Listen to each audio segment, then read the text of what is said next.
오늘이 그 사도행전 11번째 시간입니다. 6절, 7절까지 하는데 11번이나 설교를 했으니까 얼마나 많이 이제 설교를 하는지 기대도 되고요. 또 걱정도 되고 그렇습니다.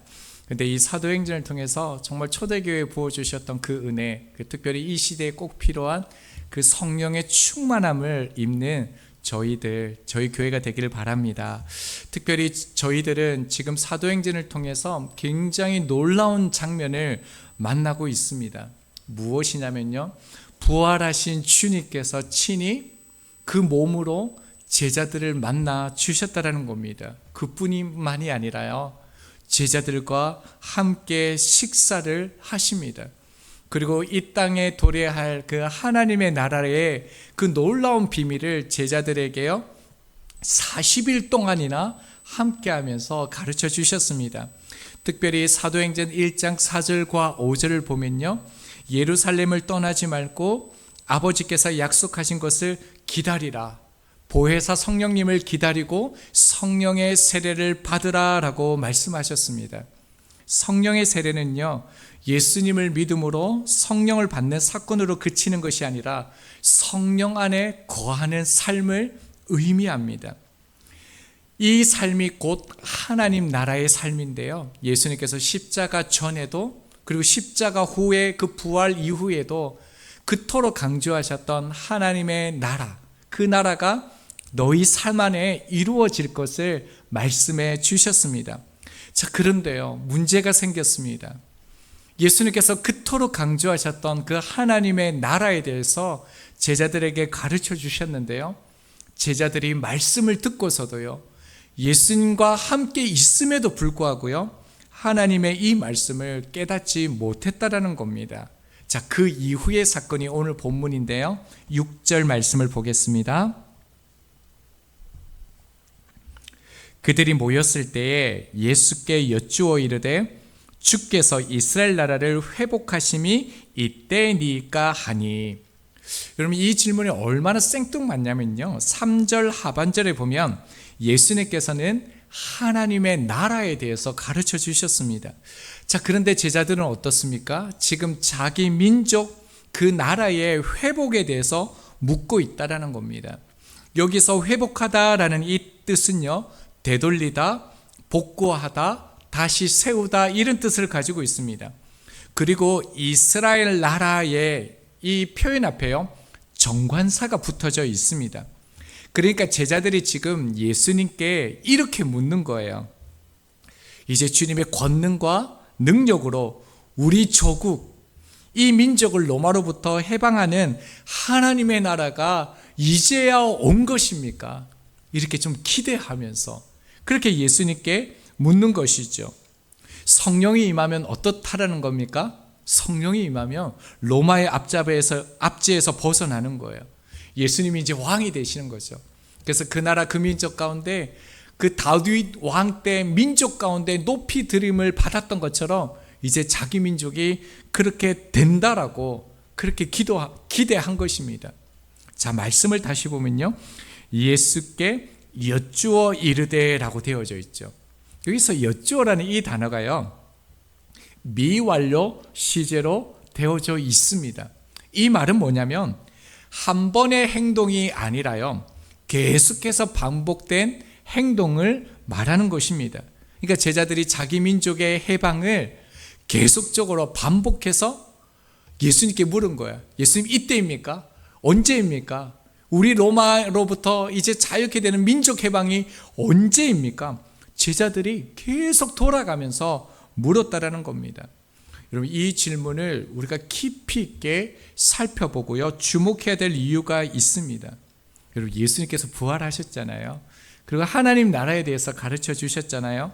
그래서 성령님을 보내주신다고 그렇게 말씀하셨는데요, 지금 제자들은 어떠하다는 겁니까? 성령이 임하면 자신들이 바라는 민족적인 기대, 자신들이 원하는 삶, 소유하고 싶은 일들이 이루어지는 삶으로 이해하고 있다는 거예요. 여러분, 예수님과 함께 할 때 예수님께서 하나님의 나라에 대해서 말씀해 주셨는데, 그래서 성령의 충만함이 임하는데요, 그때 자신들이 원하는 삶이 이루어진다라고 그들은 바라보고 있다라는 거예요.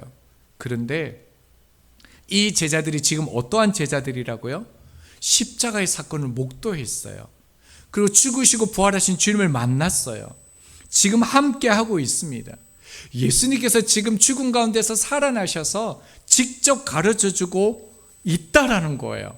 자, 그런데도요, 여러분 놀랍지 않습니까? 하나님 나라에 대해서 말씀하셨는데 제자들은 여전히 자신이 바라는 삶이 이루어질 것에 대한 그 기대로 하나님의 말씀을 받아들이고 있다는 거예요. 여전히 세상의 사고방식, 자기 중심적인 그 사고에서 벗어나지 못하고요, 자기 자신이 바라는 삶의 목적을 두고 있다는 거예요. 여러분 아직도 사실 잘 이해가 되지 않습니다. 여러분 주님과 대화하고 있는데요, 주님께서 부활하셔서 하나님의 나라에 대해서 말씀하시는데도요, 여전히요 이 땅의 삶의 가치를 두고 있는 제자들의 모습을 발견하고 있다는 거예요. 여러분 저희는 다를까요? 여러분 저희들은 직접 주님을 만나본 적도 없습니다. 혹시 여기서 주님과 같이 식사해 보신 적 있으세요? 사도들처럼 1대1로 주님으로부터 친히 그 임재 속에서, 영광 속에서 가르침을 받아보신 적 여러분 있으세요? 자, 그렇다면 우리가 제자들보다 나을 것이 없는데 여러분은 제자들보다 더 좋은 믿음을 가지고 있다라고 말하실 수 있습니까? 이렇게 예배 드리고 말씀을 배우는데 여러분, 나는 이 땅의 가치를 향하여 추구하지 않고 나는 하나님의 나라를 꿈꾸며 바라보며 신앙생활하고 있다라고 말할 수 있을까요? 제자들보다 더 믿음이 좋다라고 우리가 정말 말할 수 있을까요? 사실은 아닙니다. 저희들이 성경을 아무리 많이 읽고요, 교회에 오래 다니고, 사실 그것만으로 우리가 온전히 하나님의 뜻을 깨달을 수는 없습니다. 왜냐하면요, 우리의 지식이나 노력해서 깨달음이 비롯되는 것이 아니기 때문에 그렇습니다. 성령님께서 임하셔야만 하나님 나라의 말씀을 깨달을 수 있습니다. 여러분 생각해 보십시오. 2000년 전에 한 청년이요, 비명을 지르면서 십자가에서 죽었습니다. 가장 처참하게 민족의 반역자로, 로마의 반역자로 십자가에서 비명을 지르면서 죽었습니다. 자, 그런데요, 그 청년이 하나님의 아들이 되신다라는, 우리의 구원자가 되신다라는 것, 이것이 우리의 감정과 이성, 경험과 노력으로 그 사실이 믿어지겠습니까? 불가능하지요. 여러분, 하나님의 나라는요, 하나님에 대한 믿음은 인간의 능력이나 지혜, 감정으로 열리는 것이 아닙니다. 여러분, 설교도 그렇지 않습니까? 어떤 사람에게는 설교가요, 강의나 사람의 말로 들립니다. 하지만 다른 사람에게는요, 어떻습니까? 하나님의 음성으로 들립니다. 여러분, 이 차이는 어디에서 비롯되겠습니까? 오직 성령님께서 역사하실 때만 되는 것이죠. 여러분, 우리는 누구의 통제를 받느냐에 따라서 우리의 삶의 방향과 믿음을 결정하게 되어집니다. 세상은 자유를 우리 가운데 말합니다. 자유를 누리라라고 말합니다. 그런데 이 땅의 모든 사람들은요, 누구나 어떤 힘의 지배에 의해서 살아가고 있습니다. 그럼 저도, 여러분도 모두 다요, 어떤 힘에 의해서 살아가고 있다는 거예요. 어떤 사람은 자기 욕망이에요. 그 지배 안에 살아갑니다. 어떤 사람은요, 세상의 가치관, 이념, 이데올로기, 어떤 그런 것들에 대해서 살아가게 되죠. 그리고요, 예외 없이 죄와 사망의 권세 아래 묶여서 살아간다는 거예요. 또 한 사람이 있습니다. 성령의 다스림을 받는 사람이 있습니다. 자, 그 사람은요, 자신의 뜻과 감정이 기준이 아니라 하나님의 말씀이 기준이 되고요, 주님의 영광의 목표가 되는 삶을 살아가는 거죠. 자, 그런데 어떻습니까? 지금 제자들은 주님과 함께 있음에도 불구하고요, 여전히 자신이 바라는 그 삶, 그 힘에 이끌려서 살아가고 있는 것을 우리가 보게 되어집니다. 지금 이제 곧 예수님께서 승천하십니다. 이제 제자들을 만나지 못합니다. 여러분, 여전히 이 땅의 것에 가치를 두고 욕심을 두고 있는 제자들을 바라보는 주님의 마음이 어떠하겠습니까? 제자들을 향하여 주님께서 이제 이렇게 말씀합니다. 7절 말씀 보겠습니다. 이르시되 때와 시기는 아버지께서 자기의 권한에 두셨으니 너희가 알 바 아니요. 자, 주님께서 뭐라고 말씀합니까? 때와 시기를 구분해서 우리 가운데 말씀하고 있습니다. 여기서 때는 크노로스라는 단어이죠. 긴 어떤 시간, 지속되는 시간. 그러니까 태초로부터 종말에 이르기까지 계속 되어지는 그 시간을 의미하는 게 이 크노로스라는 이 때라는 단어입니다. 이 시기라는 이 단어는요, 카이로스죠. 한순간, 특정 시점입니다. 성경에서는 성경에서는 재림과 종말에서 사용되어지는 단어입니다. 자, 그러니까 제자들이 예수님께 물은 것은 정확하게요, 성령 세례를 받으면 그때 하나님의 나라가 이루어집니까? 그때를 집요하게 물은 것입니다. 자, 그래서 예수님께서 뭐라고 말씀합니까? 하반절 다시 볼까요? 아버지께서 자기의 권한에 두셨으니 너희가 알 바 아니요 라고 얘기하고 있습니다. 자, 원문을 직역하면요, 그것을 아는 것은 너희의 것이 아니다 라고 얘기합니다. 자, 이 말은 뭐냐면요, 모든 역사의 시간은 철저히 하나님의 절대적인 그 주권 안에 있다라는 사실을 주님께서 밝히신 것이죠. 자, 물론 그러나요, 하나님의 나라는 여러분 아시죠? 예수님을 믿는 즉시 우리 가운데 임합니다. 여러분, 주님을 믿는다라는 것은 그 구원이 우리 가운데 이미 임했다라는 것이요.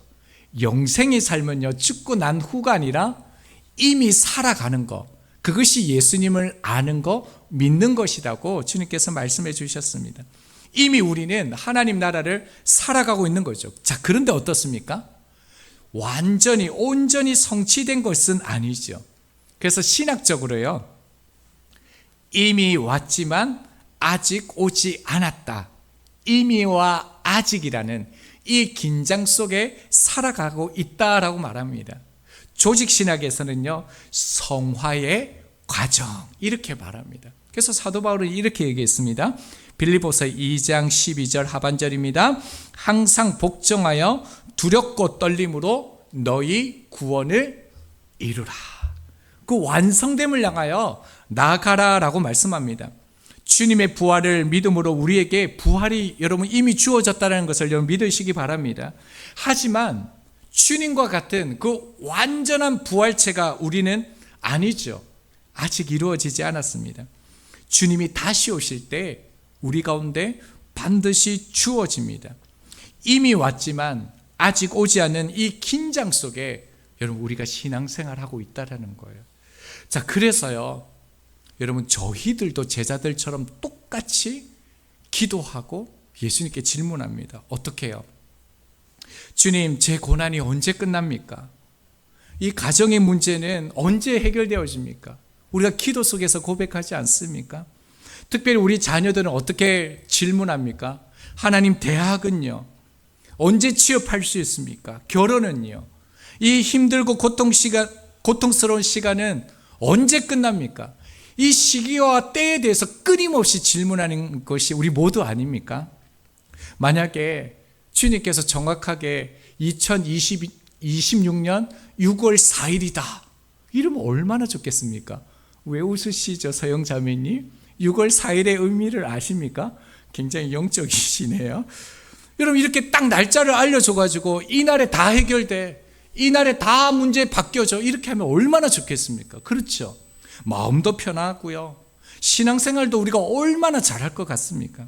자, 그런데요, 주님은 그런 식으로 말씀하지 않으신다는 거예요. 7절 말씀 다시 볼까요?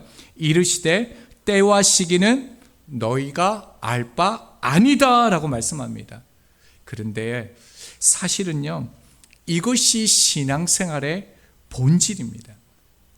우리는 신앙생활 할 때 이렇게 생각할 때가 참 많습니다. 내가 열심히 기도하고 말씀 묵상하고 신앙생활 열심히 하면 믿음이 충만해져 가지고요, 어떤 문제가 와도 다 해결하고요, 어떤 어려움이 와도 다 극복하고요, 어떤 시련이 와도 만사형통할 수 있다, 이렇게 생각합니다. 근데 실제 우리의 삶은 어떻습니까? 그렇지 않습니다. 기도에도 고민이 있고요, 열심히 신앙생활 하면 할수록 어려움이 더 다가옵니다. 앞길은 여전히 보이지 않고요, 오히려 불안한 삶이 우리의 삶이 아닙니까? 여러분, 이런 긴장의 삶은 당연합니다. 왜냐하면 우리는 1분 이 앞에 일어날 일을 알 수 없기 때문에 그렇습니다. 결국 우리는요, 미래에 대해서 알 수 없는 존재입니다. 아니, 더 근본적으로 말하면요, 애초에 우리의 알 바가 아니기 때문에 그렇습니다. 여러분, 알려고도 하지 마시기 바랍니다. 왜냐하면 알려고 노력해도 알 수 없는 영역입니다. 그래서 오늘 말씀 속에서 우리가 신앙생활할 때 정말 중요하게 붙들어야 될 것이 무엇이냐면요, 알 바가 아니라는 사실을 이해하는 게 너무 중요합니다. 바로 하나님께서 그 모든 것을 자기 주권 아래 두셨다라는 이 사실을 반드시 인지해야 합니다. 그래서 주님께서 이렇게 말씀하셨습니다. 마태복음 6장 34절입니다. 그러므로 내일 일을 위하여 염려하지 말라. 내일 일은 내일이 염려할 것이요 한날의 괴로움은 그날의 족하니라. 여러분, 이 말씀이 사실 굉장히 우리에게 위로되는 말씀이에요. 여기서 족하다는 말은 그만하면 된다라는 이런 말이 아니에요. 풍성하다, 충분하다, 넉넉하다, 이런 의미를 담고 있는 겁니다. 그러니까 이 말씀은 뭐냐면요, 괴로워하지 말라, 염려하지 말라, 그것은 신앙이 아니다라고 말씀하는 게 아니라는 거예요. 자, 그런데 우리는 때때로 신앙생활하면서 염려할 때 있고 실망할 때 있고 좌절할 때가 있지 않습니까? 그럴 때 스스로 자책하는 거예요. 정죄하는 거예요. 내가 이렇게 열심히 믿음 생활하고 신앙생활하는데 내가 염려하면 안 되는 거 아닌가? 내가 불신앙인 거 아닌가? 믿음이 없는 거 아닌가? 이렇게 생각을 한다라는 것이죠. 근데요, 여러분, 성경을 보시면요, 괴로우면 안 된다, 염려하면 안 된다, 그건 불신앙이다라고 말씀하지 않습니다. 주님께서는 뭐라고 말씀합니까? 한날의 괴로움은 그날의 족하다라는 거예요. 괴로움이 있다라는 거예요. 어려움이 있다라는 거예요. 염려가 있다라는 거예요. 그것이 불신앙이 아니다라는 것입니다. 그러나 주님께서 말씀하시는 것은요, 한날의 괴로움은 그날의 족하다라는 거예요. 내일 일을 염려하지 말라는 거예요. 왜요? 하나님의 그 주권 안에 있기 때문에 그렇습니다. 우리의 인생은 답이 잘 보이지 않고요, 출구조차 보이지 않아 사실 답답할 때가 너무 많습니다. 힘들고 어려운 순간들이 참 많습니다. 제가 오전 설교 끝나고 서울에 올라가야 될 것 같습니다. 신학을 같이 공부했던 후배가 금요일 새벽에 스스로 목숨을 끊었습니다. 43입니다. 친구가 SNS에 올렸던 그 마지막 글을 여러분에게 좀 읽어드리겠습니다. 날씨가 너무 좋은 요즘입니다. 그런 날들을 뒤로하고 저는 마지막 인사를 드리고자 글을 씁니다. 많은 곳을 여행하며 다양한 경험을 하고 눈부시게 아름다운 풍경들을 보면 제게 소중한 기억들이 차곡차곡 쌓였습니다. 그것은 정말이지 보물 같은 시간들이었습니다. 알록달록 예쁘게 새겨진 장면들로 저는 행복한 인생을 보냈습니다. 또 제게 제 옆을 지켜주는 소중한 사람들이 있었습니다. 부족하고 보잘것없는 나지만 그 시간들을 함께 해준 든든한 사람들이 있어 힘겨운 삶이지만 하루하루 살아갈 수 있었습니다. 모두 정말 감사드립니다. 그리고 미안합니다. 몇 개월 전부터 저는 제 생의 불씨가 사그라드는 걸 느꼈습니다. 너무 지쳤습니다. 오랜 기간의 우울증과 무기력함, 그리고 최근에 시작된 불안증 때문에 하루하루가 너무 힘이 들어졌습니다. 매일같이 악몽을 꾸다 밝아오는 아침을 맞이하기가 싫었습니다. 출근하기가 힘들었습니다. 힘겨운 일을 하면 마음이 나약해져 있을 때 괜찮으냐 말보다는 몰아붙이고 편을 가르고 혼자가 되었습니다. 능력 있는 사람들 사이에서 기생충의 송강호가 된 것 마냥 자존감이 낮아졌습니다. 전 세계 어린이를 돕는 일을 한다고 하면서 정작 나를 지키지는 못했습니다. 제가 너무 짠하지만, 그게 너무 슬프지만 그렇게 되었습니다. 진심을 아끼지 않는 전력의 하루를 보내고자 노력했던 저의 시간은 여기까지입니다. 고마운 사람들에게 다 인사드리지 못해 죄송합니다. 무책임하게 떠나버리는 저를 너무 미워하지 마시고 잘 보내주시기를 바랍니다. 모두가 안온하고 행복하셨으면 좋겠습니다. 그럴 수만 있다면 저 세상에서 모두가 행복해하는 삶을 살아가는 모습을 보고 싶습니다. 곁에서 하하호호 떠들며 따뜻한 시선으로 지켜보지는 못하지만 하루하루 힘차게 행복을 일궈내시길 응원합니다. 그동안 감사했습니다. 그럼 안녕. 마지막 인사였습니다. 우리 주위에 참 많이 힘들어하고 어려워하는 이들이 있습니다. 저도 이 친구랑 꽤 많이 연락을 하고 얘기했지만 이런 사실을 알 수 없었습니다. 저희들이 더욱더 하나님의 마음을 가져 주위를 돌아보고 예방 상담하여 사람들을 살릴 수 있는 삶을 향해 나아갔으면 좋겠습니다. 다시 말씀으로 돌아와서요.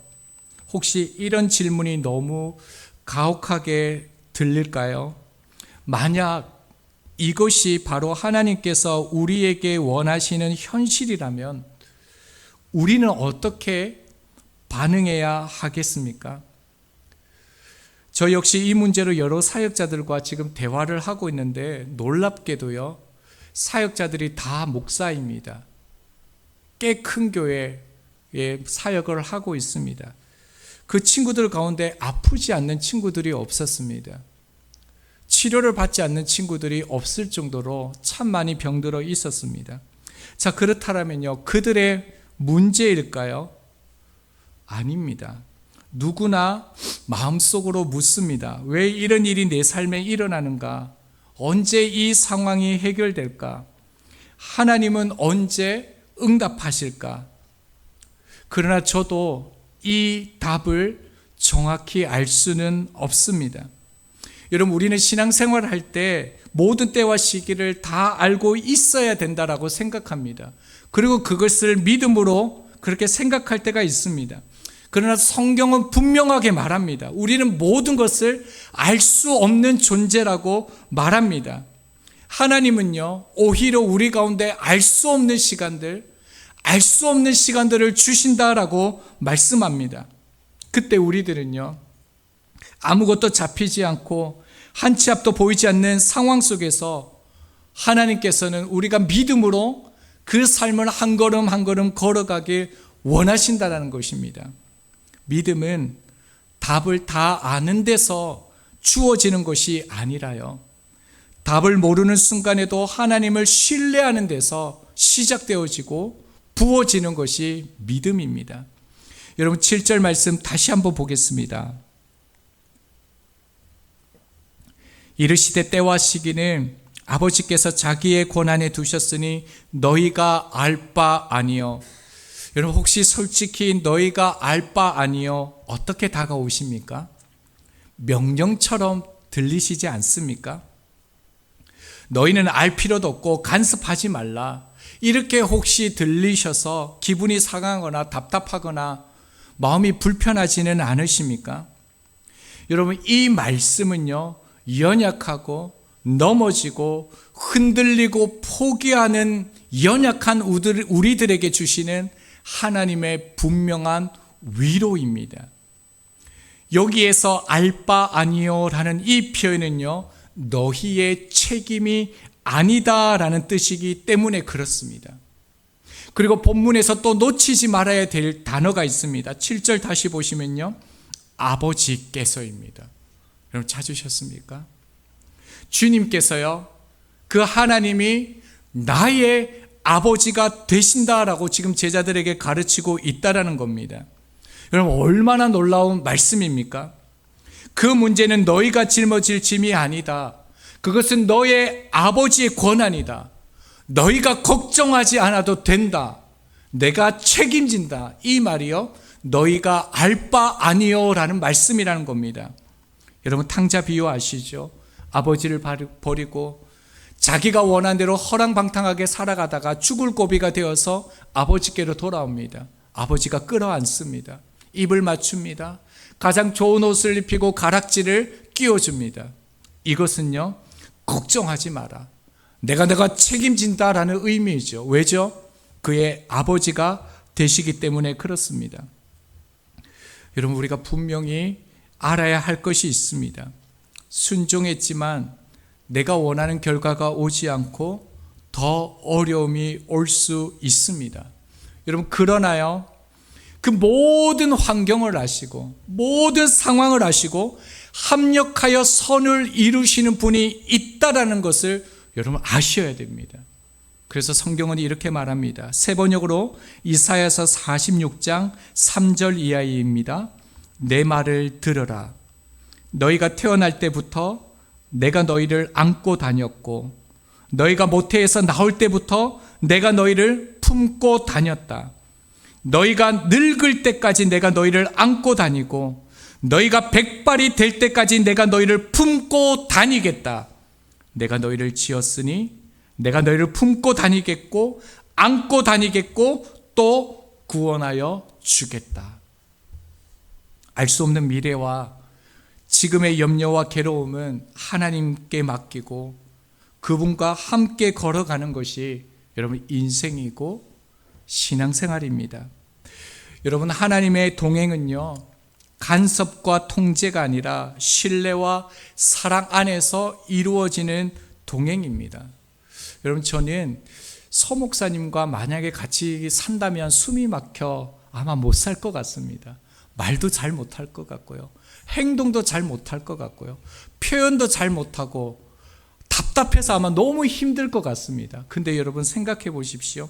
하나님께서 형체를 지닌 채 우리와 함께 한다라면, 일거수일투족을 직접 간섭하신다라면 우리는 단 하루도 버티지 못하고 질식했을지도 모릅니다.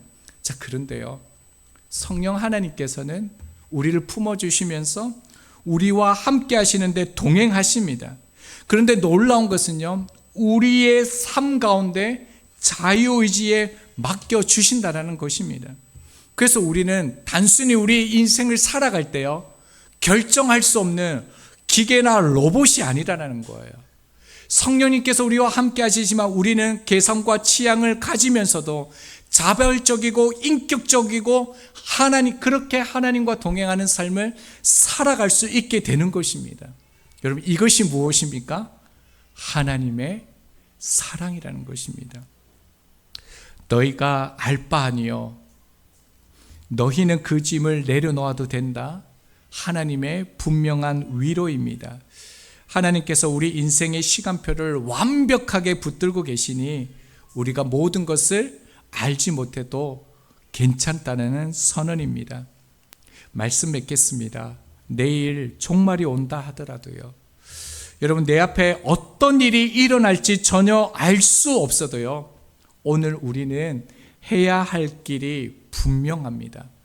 바로 지금 마음을 다해 드린 것처럼 하나님을 예배하는 것입니다. 그리고요, 우리가 만나는 이들을 용서하고 사랑하는 것입니다. 오늘 우리의 지금의 삶에 하나님의 나라를 이루어 가야 합니다. 추석 명절 예수 이름 안에 행복하시길 축복합니다.